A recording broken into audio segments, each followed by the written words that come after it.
বিসমিল্লাহির রহমানির রহিম। অনলাইন ক্লাসে সবাইকে স্বাগত জানাচ্ছি। আমি প্রকৌশলী এস এহসান রাজন, সহকারী অধ্যাপক, কম্পিউটার বিজ্ঞান ও আইসিটি বিভাগ, খুলনা পাবলিক কলেজ। আজকে আমরা কম্পিউটার নেটওয়ার্ক সংশ্লিষ্ট যন্ত্রপাতি সম্পর্কে জানার চেষ্টা করব।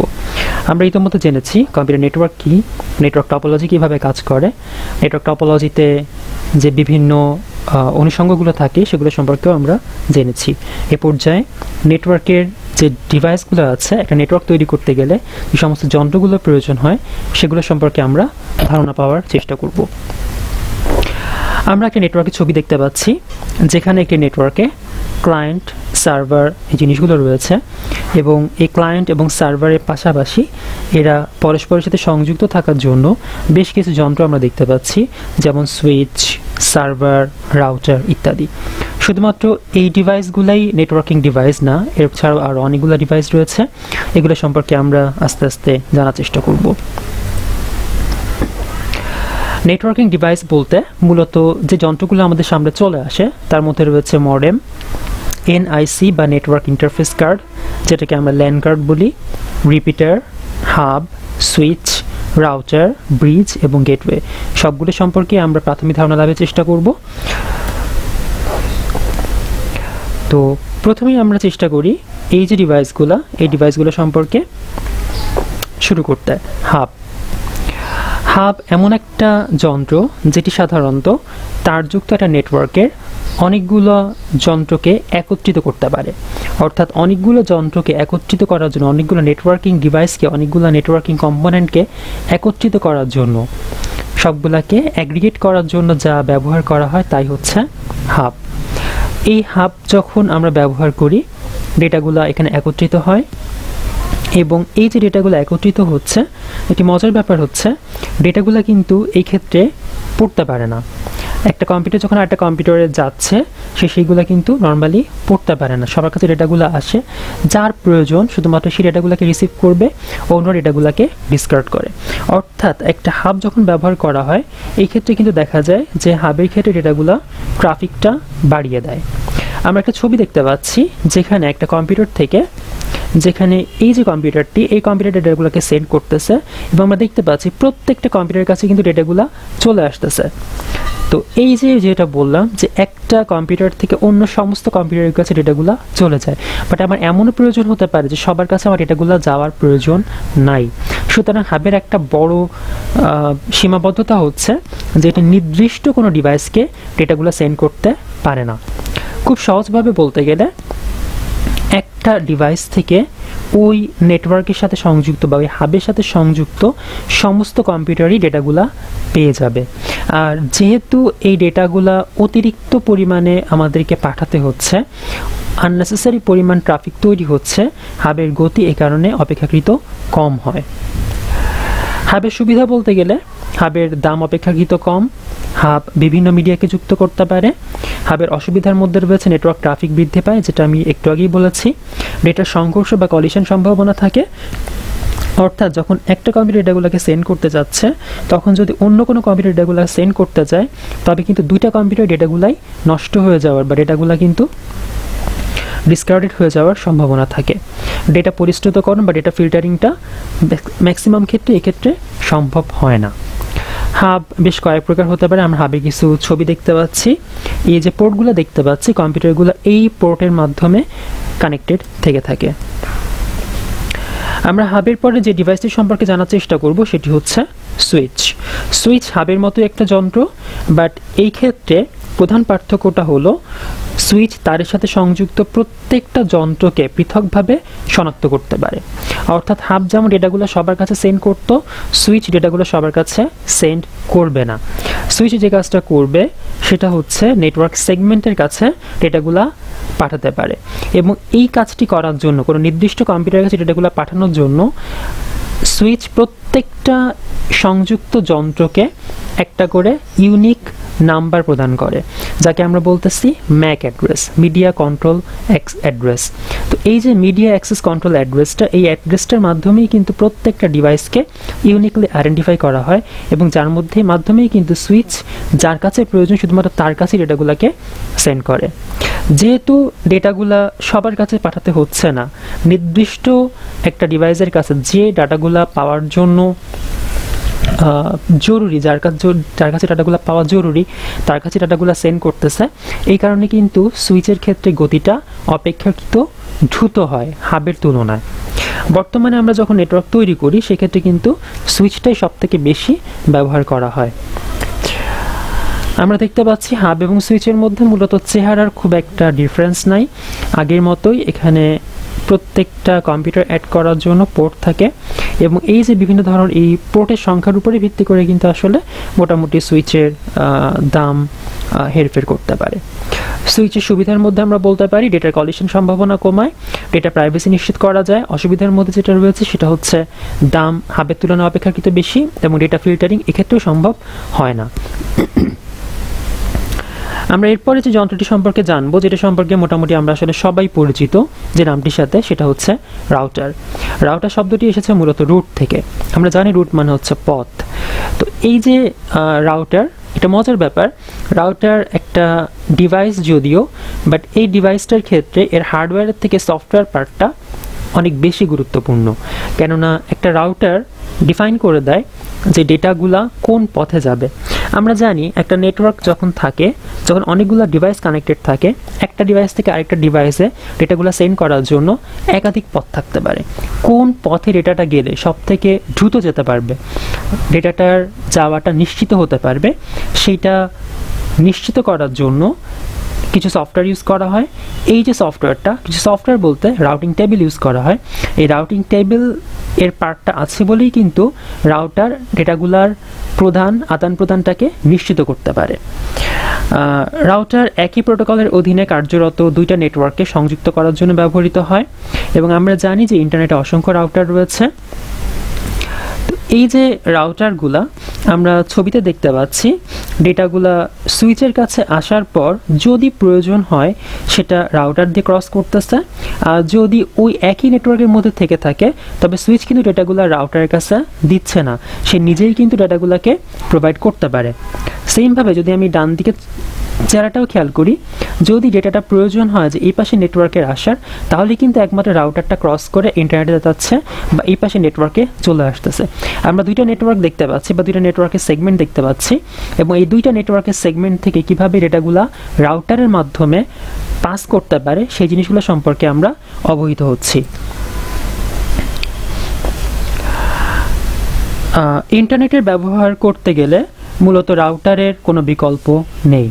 রাউটার ডেটাগুলোকে প্রথমে কয়েকটা প্যাকেটে বিভক্ত করে এবং বিভক্ত করে প্রাপকের কাছে পাঠায় এবং এই প্রত্যেকটা ডেটা প্যাকেট হচ্ছে একটা বড় ডেটা যেগুলোকে অনেকগুলো ভাগ করা থাকে। একটা বড় ডেটাকে আমি যদি মনে করি আমার একটা 1 মেগাবাইটের ডেটা আছে, আমি এক্সাম্পল দিচ্ছি, আমি হয়তো এটাকে 20টা ভাগ করলাম। তাহলে এই যে 1 মেগাবাইটের একটা ডেটা যখন আমি এটাকে 20টা ভাগ করে ফেলতেছি, তাহলে এই যে মোটামুটি 50 কিলোবাইটের চলে আসতেছে প্রত্যেকটা ডেটা, এগুলোকে আমরা বলতেছি একটা করে প্যাকেট। প্যাকেটের সাইজ কতটুকু হবে এটা রাউটারের পরে ডিপেন্ড করে, নেটওয়ার্ক সেটিংসের পরে ডিপেন্ড করতে পারে। প্রত্যেকটা ডেটা প্যাকেটের সাথে এই ডেটাটি কে পাঠাচ্ছে এবং ডেটাটি কার কাছে যাবে, অর্থাৎ উৎস এবং গন্তব্য, এবং পাশাপাশি ডেটার সিকিউরিটি এনশিওর করার জন্য আরও কিছু তথ্যের সাথে সংযুক্ত থাকে। ডেটা প্রোভাইড করার জন্য, ডেটার একটা জায়গা থেকে আরেকটা জায়গায় যাওয়ার জন্য রাউটারের ভেতরে যে সফটওয়্যারটা আছে, আমরা একটু আগে বলেছি, এই সফটওয়্যারের ক্ষেত্রে রাউটিং টেবিলটা অনেক গুরুত্বপূর্ণ একটা ভূমিকা পালন করে, বিকজ এই সফটওয়্যারটি বলে দিবে যে কোন পথে গেলে আমি ডেটাটি আদান প্রদানটা নিশ্চিত করতে পারবো। আমরা ছবিতে কিছু রাউটার দেখতে পাচ্ছি। রাউটার ওয়্যার্ড হতে পারে, ওয়্যারলেসও হতে পারে। ওয়্যারলেস রাউটারের সাথে আমরা অনেক বেশি পরিচিত। আমরা কেবল কানেকশনের ক্ষেত্রে এ ধরনের ওয়্যার্ড রাউটারও ব্যবহার করে থাকি। রাউটারের সুবিধার মধ্যে প্রথম যেটা রয়েছে সেটা হচ্ছে ডেটার কলিশন সম্ভাবনা কমায়, ডেটার ফিল্টারিং সম্ভব হয়, বিভিন্ন ক্ষেত্রে নেটওয়ার্ক যেমন ইথারনেট, টোকেন রিং ইত্যাদিকে সংযুক্ত করতে পারে। আর অসুবিধার মধ্যে যেটা রয়েছে সেটা হচ্ছে রাউটারের দাম অপেক্ষাকৃত বেশি, একই প্রোটোকল ছাড়া রাউটার নেটওয়ার্কে সংযুক্ত হতে পারে না, রাউটারের কনফিগারেশন অপেক্ষাকৃত জটিল এবং রাউটার অনেকটা ধীরগতি সম্পন্ন। আমরা ছবিতে দেখতে পাচ্ছি যে ওয়্যারলেসলি একটা নেটওয়ার্ক কিভাবে ফর্ম করা হয়েছে ইউজিং রাউটার। আমরা সবাই মোটামুটি যে যন্ত্রটির সাথে পরিচিত সেটা হচ্ছে মডেম। মডেম এমন একটা নেটওয়ার্ক যন্ত্র যা কম্পিউটারের ভেতরে যে ডিজিটাল সিগন্যাল এগুলা যখন ডেটাগুলা নেটওয়ার্ক মিডিয়ার মধ্যে দিয়ে ট্রান্সমিট করা হয় সেই অ্যানালগ সিগন্যালে চেঞ্জ করে এবং ডেটাগুলা কোনো মিডিয়া থেকে যখন প্রাপকের কাছে পৌঁছায় তখন প্রাপকের কম্পিউটারে পুনরায় সেটা আবার অ্যানালগ থেকে ডিজিটালে পরিবর্তনের জন্য বা রূপান্তরের জন্য অ্যানালগ টু ডিজিটাল কনভার্সনের যে কাজটি করে থাকে তাকে আমরা বলছি মডেম। অর্থাৎ মডুলেটরের মো এবং ডিমোডুলেটরের ডেম এই দুটো সমন্বয়ে যেটা তৈরি হয় সেটা হচ্ছে মডেম। মডেম মূলত একটা কম্পিউটার এবং নেটওয়ার্কের সংযোগস্থলে অবস্থান করে, অর্থাৎ ডিভাইস, মিডিয়া এবং ইউজার এটার মধ্যে ব্রিজ সাধন করার জন্যই মডেমের ব্যবহার হয়ে থাকে। মডেম ওয়্যার্ডও হতে পারে, ওয়্যারলেসও হতে পারে। এক সময় বা প্রথম দিকে মডেম ইউজ করা হতো ডায়াল আপ মডেম, বাট এখন সেগুলো জায়গায় আসলে স্থান করে নিয়েছে ডিএসএল মডেম, যেগুলোকে আমরা বলি ডিজিটাল সাবস্ক্রাইবার লাইন মডেম। আর বর্তমানে প্রচুর পরিমাণে কিন্তু wifi modem, wireless fidelity modem যেগুলোকে আমরা বলি সেগুলো ব্যবহার করা হচ্ছে। আমরা ছবিতে দেখছি যে একটা কম্পিউটার তার ডেটাগুলো ট্রান্সমিট করার জন্য মাঝখানে মডেমের সহায়তা নিচ্ছে এবং মাঝখানে আমরা দেখতে পাচ্ছি পাবলিক টেলিফোন লাইন বা আমরা মাঝখানে নেটওয়ার্ক মিডিয়া যেটাকে আমরা বলি সেখান থেকে আবার ডেটাগুলো চলে আসতেছে। আমরা খেয়াল করছি যে কম্পিউটার যে সিগন্যালগুলো এগুলো ডিজিটাল সিগন্যাল, মডেম এই ডিজিটাল সিগন্যালগুলোকে অ্যানালগ সিগন্যালে চেঞ্জ করতেছে এবং মাঝখানে ডেটাগুলো ট্রান্সমিট হচ্ছে অ্যানালগ হিসাবে এবং রিসিভারের ডিভাইস সেটা রিসিভ করতেছে অ্যানালগ হিসাবে এবং এটিকে পুনরায় ডিজিটালে চেঞ্জ করে রিসিভারের কম্পিউটারের কাছে প্রদর্শন করছে।